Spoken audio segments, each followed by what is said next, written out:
Podcast Startup Stories. I'm here with Anna Bravard, good friend of mine. We met through business, and it's like 6.5 years now. You know that? Yeah, it really has been. Pretty crazy. I have watched her build her business. We've grown businesses together in the same community. We're both in North Ogden. We have totally different businesses, but it's been fun to watch you grow, and she's done much better than me, which is Oh no, and I've loved watching you grow as well. Yeah. It's been really neat to see. It's been fun. So we're going to dive in and talk. Why don't you start with just what your company is and what you primarily do, and then we'll go from there. Perfect. So I'm Anna Bravard, and I own Advanced Electrolysis and Med Spa, located in North Ogden, Utah. And we are a complete service med spa, ranging from permanent hair removal to high-end facials, and then vaginal rejuvenation, to everything done with laser to injections. So Cool. Awesome. everything cosmetic. Yeah, very nice. And you got a beautiful spot and probably growing out of it now. Yes, very much so. So let's start at the beginning. I think when I first met you, you had a basement treatment center at your house. Mm-hmm. So, but I want to go before that. Kind of Okay. what motivated, because you started in hair removal with electrolysis, and so what started and how it grew, because starting in your basement in a room is a totally different thing than what you have now. It's a much different, much Yes. bigger business. So start from the It beginning. is. You bet. So for me, I have PCOS. So it's a disorder that my pastime with my body is to grow hair. And I had severe self-consciousness with it. And so I actually searched for permanent hair removal, which was electrolysis. So when I moved to Utah, and I had to find another electrologist because we were military, so we went all over, had to find a new one every place I went to. And the lady here in North Ogden that I found, she said, "You're going to be my very last client because I'm retiring."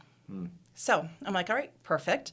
But as time went on, she was needing to medically retire. And it happened around that same time that the company that I was working for about 13 years decided to do a Chapter 11 bankruptcy. And I was trying to decide, do I go for my master's? What am I going to do? Because I love working from home. I worked at home so I could take care of my kiddos. Yeah. And that's when I toyed around with that thought of, why don't I become an electrologist and buy her business? Because I understand what it's like to have facial hair and be horribly embarrassed by it. Right. But also, I'm a little OCD, which helps quite a bit. And I have a steady hand, and I love people. I love helping people. So I went to school, bought her business, and it was out of my home. But within just, I would say, about 2 to 3 months, I started to see the need. Of course, I always knew the need was there, but I really saw where it could go. And so I grew very quickly. In 6 months, I was on a wait list with just myself, so I brought in another electrologist. And then very shortly thereafter, I was on a wait list again. And I was trying to find additional electrologists. And it wasn't just any electrologist. I wanted ones that were highly skilled. Right. And so they would go to school, and then I would do additional training with them as well. And then that's when I ran out of space out of my basement. And so here it So you had comes. several rooms in your basement that you were... Well, we just worked out of one, and I used every day of the week, 9 to 9. Gotcha. Well, for me, like 9 to midnight. Yeah. 9 in the morning till whenever I stopped. And Yeah. so, Business owner's dilemma. yes. I always say entrepreneur is the only person willing to give up working 40 hours a week in order to work 80. So. Yeah, that sounds about right. For some crazy reason. Some crazy reason, yeah. So, cool. So then, I remember when you moved, you went Yes. into your current building. You built that out, and it's beautiful. And then how many rooms do you have there? We have 4 treatment rooms. 4 treatment rooms. Okay, and then how many... So, maybe before we go into company size, let's talk about you transitioned at some point and said, okay, I'm going to become a day spa. And then you transitioned again and said, now we're going to be a med spa. So maybe talk about those. Okay. First, of course, it was electrolysis, so the only form of permanent hair removal. But I saw the need for high quality laser hair removal treatments. And that's because I was sending my people out for what I thought would be a better treatment for them. I would send them to other places. But they would come back spending thousands of dollars and not getting the treatments they paid for because it requires to do it properly, high training, good equipment, and the desire to do it ethically right. And it was hard to find that. So that's when I brought on laser, hair removal. And then the other thing that was happening is I have high standards. My husband likes to call me princess. So when my clients knew that about myself as well, that I just don't bring anybody on. I make sure they are very highly trained, but also very good at what they do. Yeah. And so they asked me, we want a one-stop shop. A one-stop shop for all the different treatments they go elsewhere for. And I found the same thing when I moved to Utah. I struggled finding one place to get a facial, one place to get hair removal, one place to do this and that, because you want to get the best you can with what you're spending. And they would have to jump around to different places. So they asked me, knowing that I would do it right, because I have a problem, a good problem, but to bring it... Are you so OCD you spell it CDO? Almost. And so that's when I searched what treatments is needed in our area and brought them in. Because first of all, I want to make sure they are needed. It's not just what I want or what one client wants, but to fill the need in the area. Yeah. And then finding the right people. So sometimes when I was growing, it was slow. Because I research everything out way too much, probably. Yeah. But I want to make sure I bring it on and I do it right. Because there's so many ways to solve one problem. Yeah. And that's how it grew. And so I started adding, I did injections because I actually had someone reach out to me. And boy, is she good. She's amazing. Awesome. And so I brought her on, did the hair removal, brought in facials, and then I saw additional needs. And I brought more body contouring, non-surgical answers for certain treatments. Yeah, cool. So why would someone want like laser instead of advanced electrolysis? What's the difference? With laser and electrolysis? Yeah, because the laser is not totally permanent, right? So. No, it's not. And with hair growth, most people don't know this. There's two parts that grow a hair. So you have the root, and that's what feeds it, makes it nice and thick and beautiful that we all hate.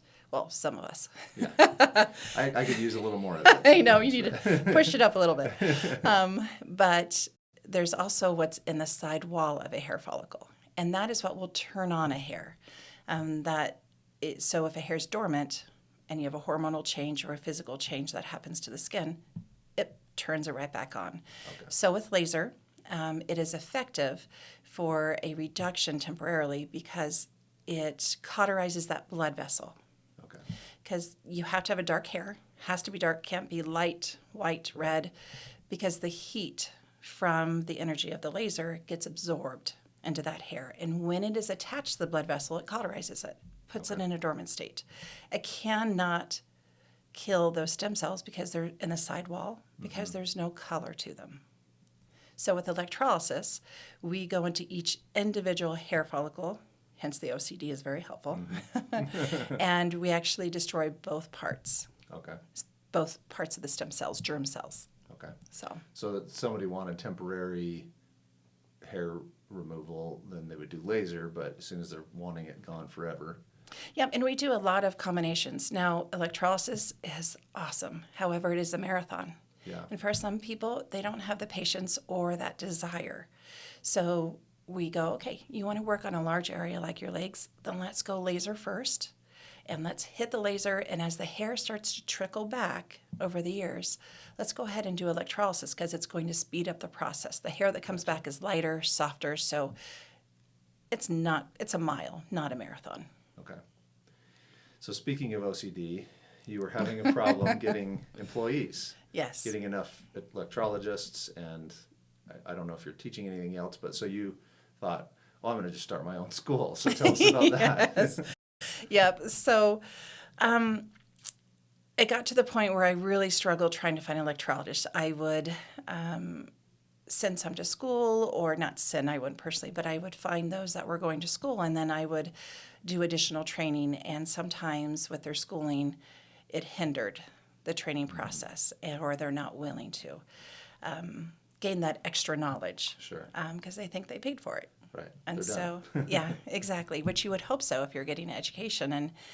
And me and another electrologist, a dear, dear friend of mine, she and I both were facing the same problem. We have multi-electrologist clinics, and we could not get good electrologists, skilled electrologists.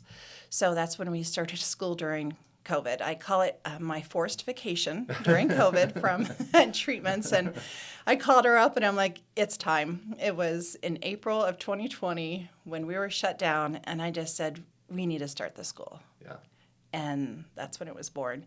It takes a couple years to get things going, just with all the different fun things that the government requires, which is very important. But in January of 2021 is when we opened our doors to take students. So we just celebrated our first anniversary and had our last graduation was just this past Wednesday. So That's awesome. How many students have you had come through? with electrolysis, it is very small classes. It's not like aesthetics or cosmetology because it is so hands-on. And this last class we had 7. That was the most. We've had 2. We've had 3. So it's those ranges there. Cool. That's awesome. Okay, so let's talk business. How long have you been in business? Since 2014. It was like May 6th, 2014. Wow. How much revenue do you do? So I have increased every year. And this past for 2022, forgive my numbers, it's not going to be exact, but about 750,000. Cool. And then how many employees do you have? I have 12. 12 employees. And so talk about motivation. Obviously, you and I both know what it's like to run a business. It's Yes. a little bit painful at times, but also rewarding. So what motivated you, and what motivates you day by day? Because you continue to do more. You continue to take on more business. You continue to want more. And, you start a hair school. Like, there's got to, I know it's part insanity because I have the same insanity, but what is it? Like, what's the motivation? Helping people. Okay. I really love to serve. And man, do I love my employees.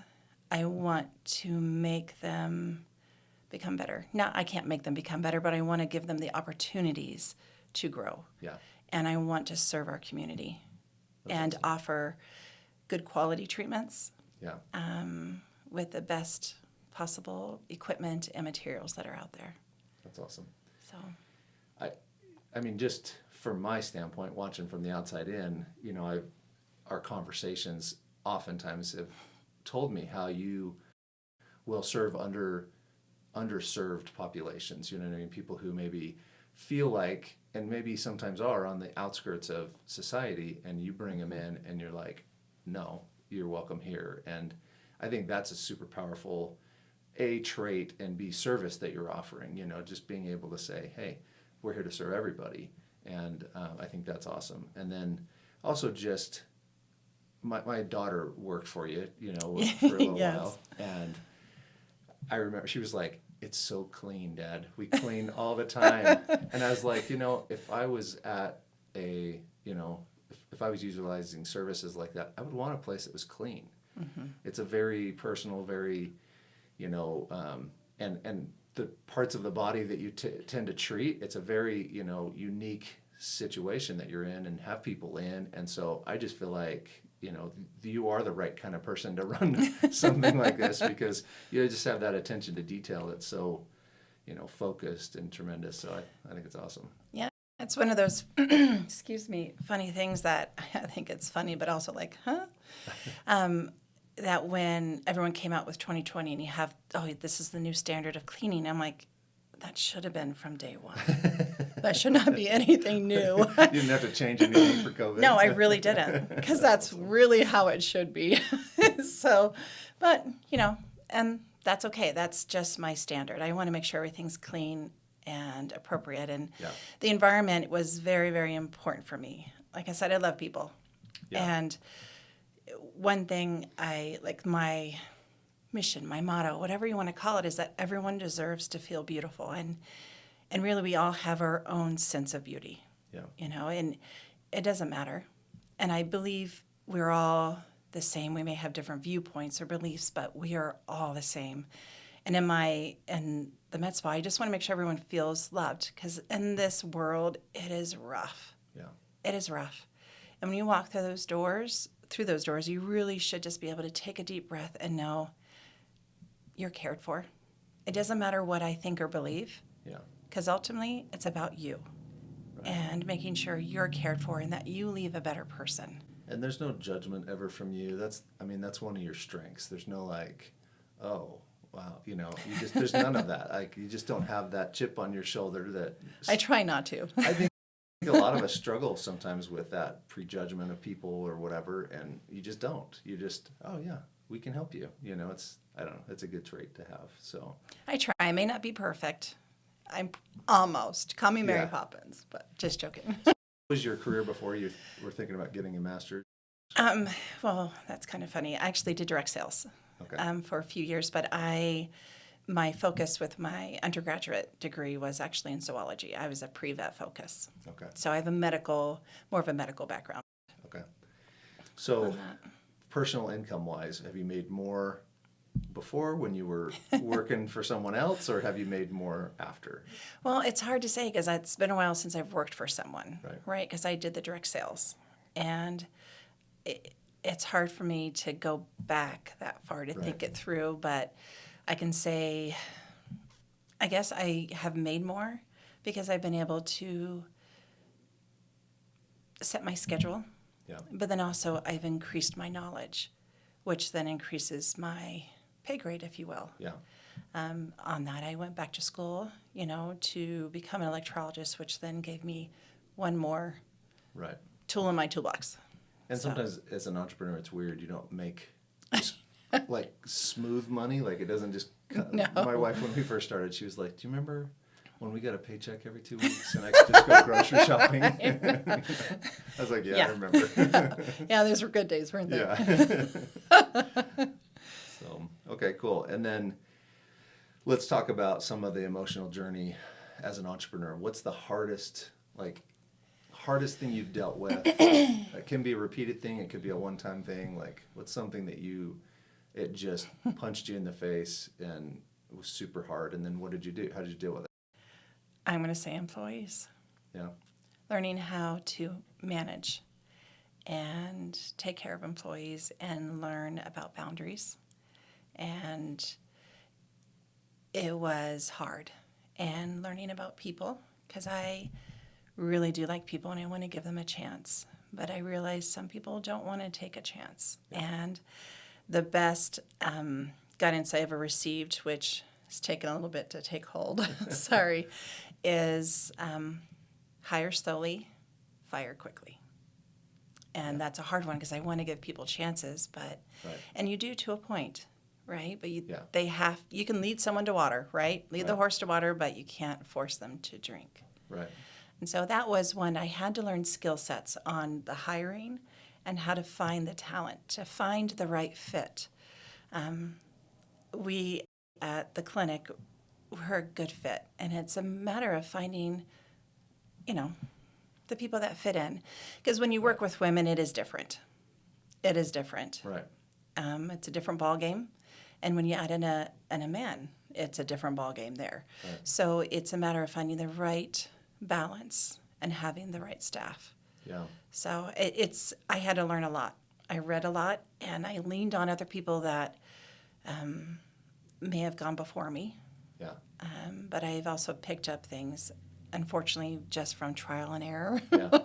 I feel like most of my life has been trial and Yeah. error, and a lot. Well, I think the fact you're willing to go through it says something, because that's really what it takes. And the more I talk to entrepreneurs, the more I realize I'm like, wait, we're all struggling through this thing. Yeah. I just felt like I was the idiot. Everybody else had it figured out. So, I heard yesterday 2 things. One said, it's much better to hire for culture and train them to do what you need to do than to hire for skill. And then the other thing was that successful organizations have successful systems. And so I'm sure that's been part of what you've developed, because you have a very good setup. You know, that's a system in and of itself. You have a very good, you know, client acquisition approach, you know, and something that you guys have continued to work on. So anyway. Yeah, it's true. That was one thing that I have. It's a constant working on systems within a business. It is a constant change and a constant just adjustments, adaptions.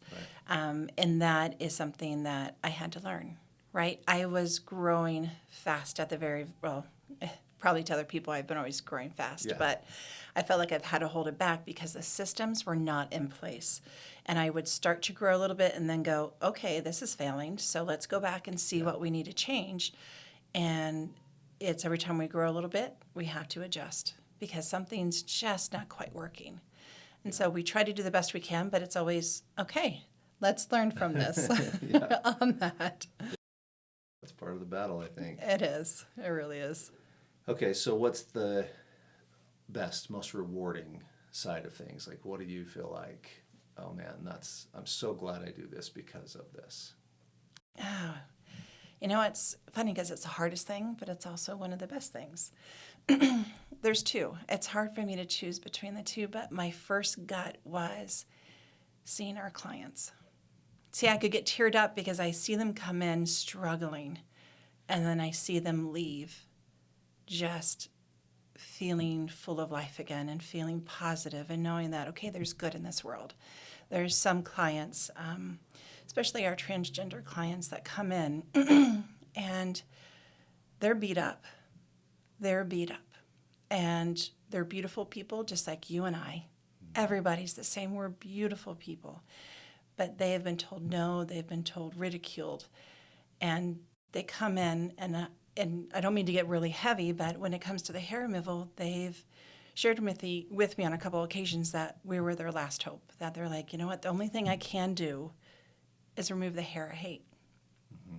So they come to see us, and they said, you know what, I have been told by other electrologists or other clinics, mm-hmm. and I was going to kill myself if I didn't get one more yes. And I hold that, and all my staff at the clinic hold that with such care that we just take it with us. And really, everyone who comes through those doors that are needing treatments, obviously they're feeling something. There's something that is not right that they want to improve. We all have that in our lives where we try to hide from others. Right. And when when my employees come in and I'm training, I'm like, just think about what is it that you try to hide. They can't hide if it's on the outside. Right. And so just go to them to bring that empathy in. So to put yourself in their shoes. But so you have the clientele part, but then also the employees seeing my gals succeed. It's like being a mom in a way, going, oh, they won the game. You know, I love it. Yeah. I really, really love it. Every time we have our meetings, our clinic meetings, it fills my bucket. Yeah. Because they are fun, fantastic, and it really is a brainstorming because we come collectively together to think of how to improve, how to fix. Because I value everyone's opinion because they're going to see things different than I am. I don't have all the answers. Right. And that's why they're there, because they have value to add. So talk about that a little bit. What's your schedule for your meeting? What do you cover? Like, what does that look like? So once a month, we have a meeting, and it's our Monday nights. So sorry, people, when you try to get in Monday nights. But we all come together, and we kind of go through the different things that have popped up. It's January, so we've already started the planning process for the goals of 2023, and we're building upon that. And so we'll hit the quarterly goals and make sure as we go through the year, okay, is it still meeting what we need to improve? But then also I have my front office meeting, and we do that once a month just opposite that on a different week, because they are the base. Mm-hmm. They hold that fort down. And so we just need to make sure everything's running smoothly. And sometimes it doesn't, because things just don't go perfect every day. And we do training, and we work on things that maybe have slipped through the cracks. And growth breaks things. No, it completely does. Yeah. And this last year, we've added like 6 new services. Yeah. And Oh my gosh. I love it, but at the same time, it is hard because when I like to do a rollout, I want to do it correctly. Yeah. And I write all the content for the website to make sure it's correct. And I love education. I love helping people learn. And so it's a lot of weight. It's a lot of work. But have you started identifying leaders and bringing people up in the organization? Tell me about that. It's one of the other fun things where I can just step back and see, and then they take on. So like in our front office, we have Tara, which anyone who's come to the clinic knows Tara. Yeah. She's our rock. She's our heart. Yeah. And she holds everyone together. And then we have Brittany. She is taking on more of that HR, and she's actually going to school for that. Oh, nice. And she has that gift. She has that gift that, which is hard for me because I feel everything and I love everybody. Yeah. And so, but she helps give me that strength there. And so yeah, she's fabulous, and she's going to be our outreach, our business to business, Nice. helping with the marketing because she has that eye. And then I have Kyla. I have Rochelle. She's our master esthetician, and Kyla is a master esthetician and electrologist. And Kyla's been with me for years, and she really has the ability to move up and run and be the clinic manager, if you will, the clinical director. She has that as I grow and get into a new space and have the room, and then we can release a little bit more. But she's right there. And then Rochelle, she's our lead esthetician. Cool. So let's talk about marketing a little bit, because obviously you had to figure out marketing. Yes. I've seen obviously you market in our magazines, but I've seen your ads elsewhere on Google and different things. So I'm just curious, like, what's your thought process with marketing? What do you like? What's like worked well for you? What are you happy with? What do you struggle with? What are some things that you're like, why is this doing this, or why isn't it working? So yeah. So when I first started, when it was just electrolysis, I was my market. yeah. I was my demographic. So that one was very, very easy for me to go, okay, I know what's needed. Now, mind you, I'm an educational person, so I love to learn and I love to teach. And not everyone even knows what electrolysis is. So I used my website as a platform to help educate. And I would just think about my demographic, and which would be around me, and put that out. But as I've grown, it's still me as a demographic. I was a farm girl growing up. So for me, med spa, I didn't even know what that was. Facials, why? I thought only fancy rich people do that. I didn't realize it's just health for your skin. Yeah. And so it's one of those that I've learned and developed, and I've used the skill set from my other staff to learn and grow, and tons of reading and talking with others. And I've gone to conferences to learn, right? I've always reached for whatever training I could get. Yeah. So the struggle for me is always going to be social media. It is mine, and that's the huge piece right now. Yeah. But I am a private person, and it's hard for me to put myself out there. Like, this is killing me right now. Because I'm a doer. Yeah. I love to work, and I work hard, and then I like to hide. Right. And so for me to be put on display is a hard thing. Yeah. And my OCD gets in a little bit, so I'm always like, okay, did I word that correctly? Did I? Right. But one thing is branding. Then I know every time I do anything, I have to make sure it lines with my branding. Even though there's some great ideas that are out there, it doesn't fit with my branding. Right. And that's one thing that I've always learned, or always seen, that you have to stick with your branding. You can't just jump around to the different bandwagons that go on. Sure.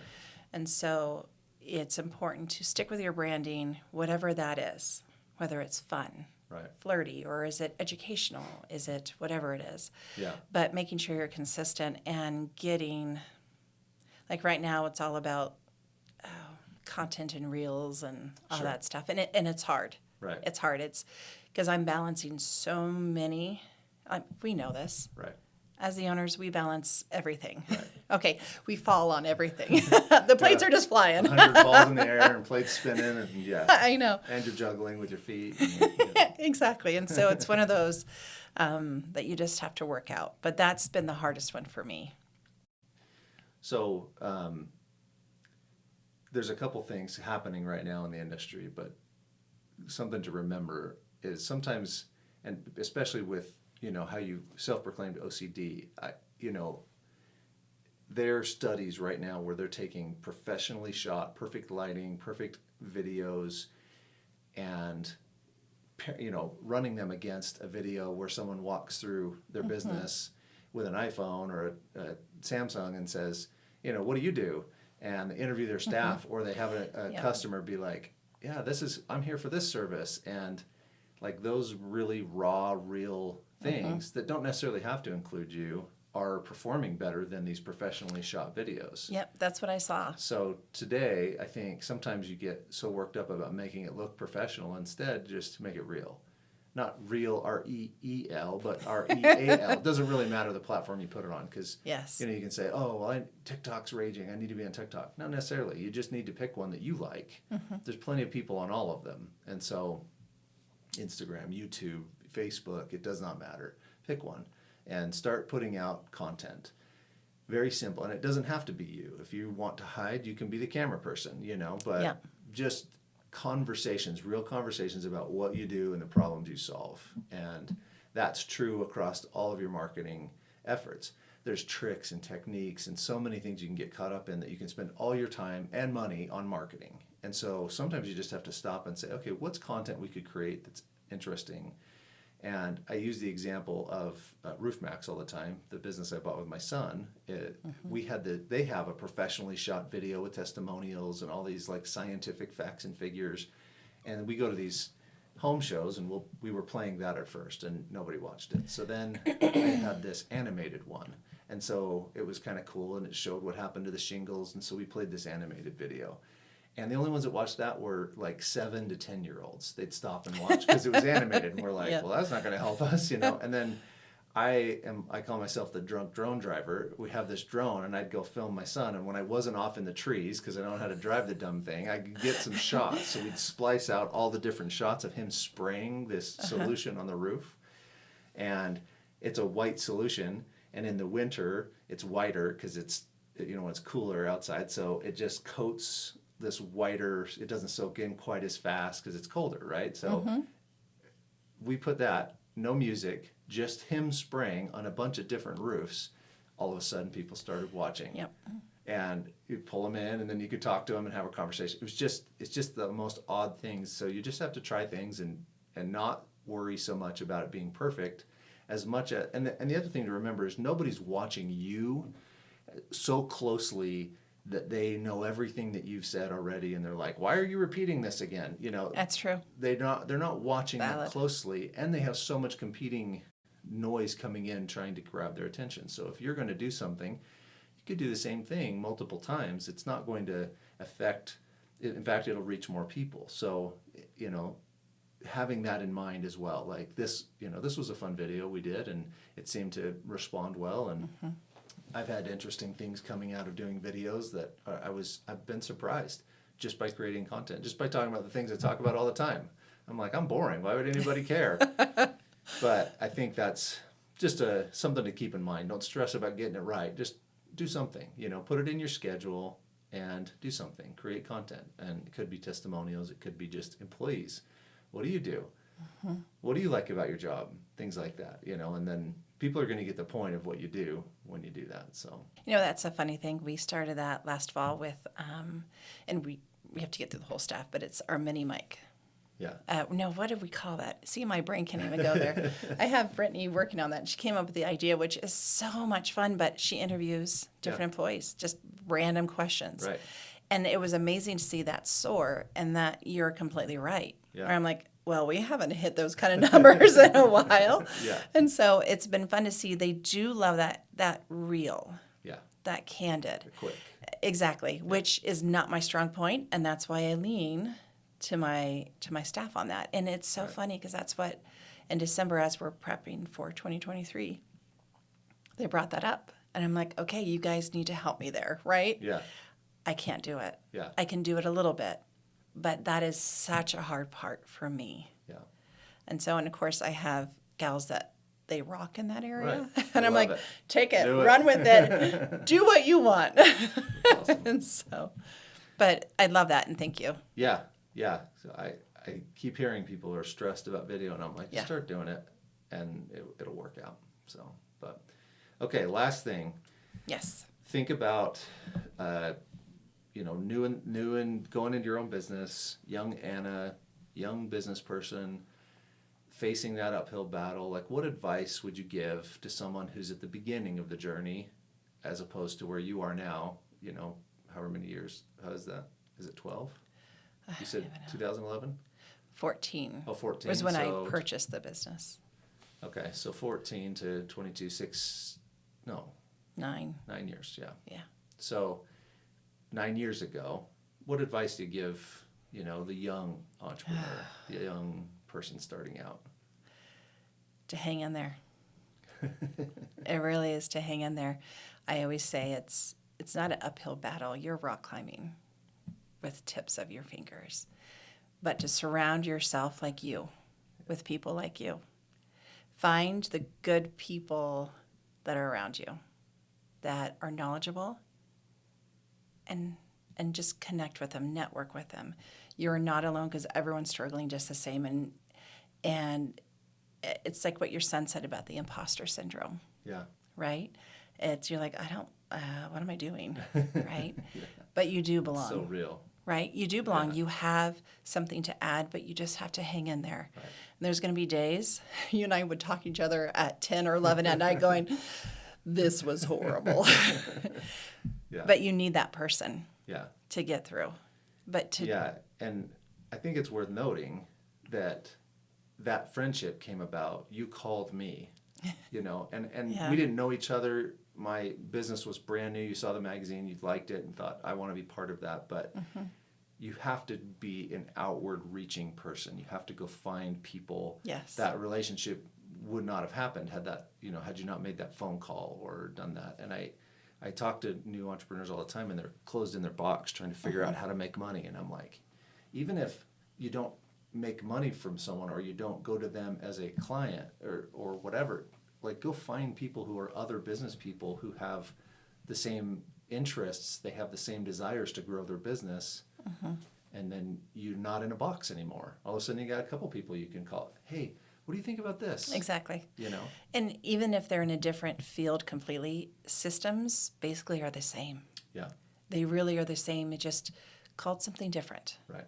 And that's something that I had to learn. And it was a plumbing company that gave me the ideas on the systems, how to improve them. And I'm like, plumbing and cosmetics, two totally different Very businesses. different. But it was still the same systems. Yeah. And That's it awesome. helped. And helped. And So what was the systems that you learned from the plumbing company? Hiring. That was one huge one. And then I'm trying to think, that was the big one that just popped in my mind. And the second one was training. Those were the main ones that of course, I've gained so many different tidbits from Sure. so many people. Right. But like it was the meetings. You helped me on the meetings Yeah. to have that for the office. A monthly Yep, exactly. staff meeting and Exactly. To keep get everybody on the same page. because I was growing and I was growing fast. Yeah. And I was trying to hold all the little pieces together and then you're like, hello. So Cool. Well, I think that's awesome. Those are powerful pieces of advice and ideas for people to, and the thing that you don't stop either. You don't think, okay, that's the solution, I'm done here.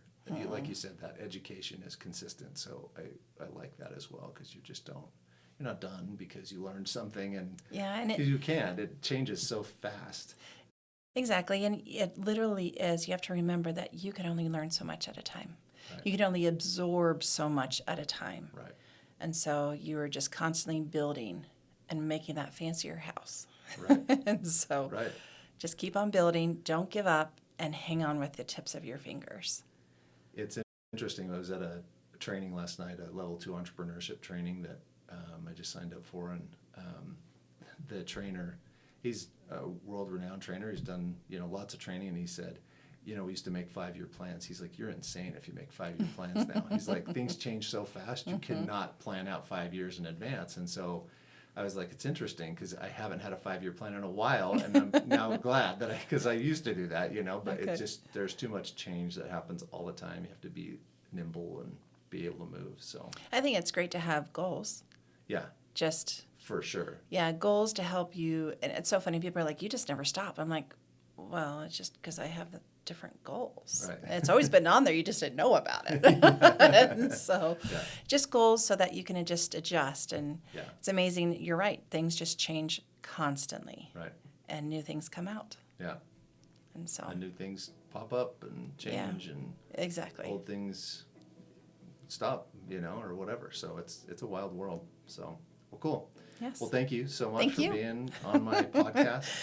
I only Lucky had to you. twist your arm a little bit. I know, It just was a little. Where's my chocolate? It's on its way. Big old box. So, Thank you so much. And Yeah. I've really enjoyed our friendship, and I appreciate all the wisdom you've shared with me through these years. And just that shoulder, you and Melissa have been awesome, and I appreciate that. And I love seeing what you do and the work you provide because it is high quality. Thanks. It really, really is. I noticed it and recognized it at the very, very beginning. Well, So. we appreciate it, and we love the friendship as well. And we like going to dinner. We need to do that again. We kind of do. What did we do last time? We went to ice cream. That place was good. That really was good, wasn't What's it? it called? I don't even remember. It was your favorite one. It's in Bountiful, I think. Oh, yes, Handles. Handles. I'm from Ohio. Go Bucks.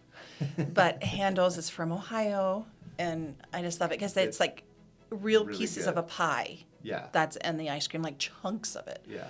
Oh, I know. It was so super good. good. Very Yes. decadent, but Very much so. cool. Well, thanks. Okay. Thank you. All right. That's it. Not too painful, right? Oh, it was horrible. You did awesome. Well, because it's you.